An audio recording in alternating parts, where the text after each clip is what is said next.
right now, several ICE protests are happening across the Tampa Bay area in response to the Minnesota shooting, with one of the largest at Tampa City Hall for a third night in a row.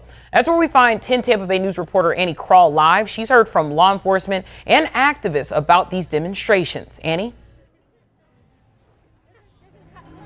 Miranda, some of the signs behind me in downtown say things like deport hate and make America kind again. But a little bit earlier this evening, we were in St. Petersburg hearing from people who were at a similar ICE protest. That one, though, was in front of the St. Petersburg police headquarters. The reason being they have a legal agreement to partner with ICE agents during a lawful encounter when a person is identified as a suspect or a subject in a criminal investigation. Now, we've heard from St. Pete police overnight that as of today, none of their officers have received training under the Section 287G program. That's the Illegal Immigration Reform and Immigrant Responsibility Act, authorizing ICE to delegate state and local law enforcement officers the authority to perform specified immigration officer functions under ICE's direction and their oversight. Now, more than 100 people were gathered on First Avenue North in support of stopping ICE detentions, while one local St. Petersburg man, Thomas Porter, said he will continue to come to rallies to voice his views against illegal immigration.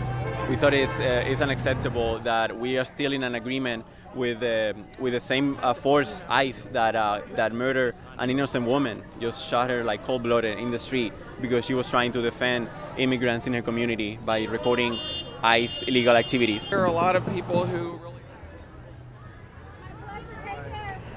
St. Pete Police Chief Anthony Holloway saying in a statement that if it is determined that the individual has an active warrant, we are legally obligated to execute that warrant, whether it is ICE related or not, fairly and consistently.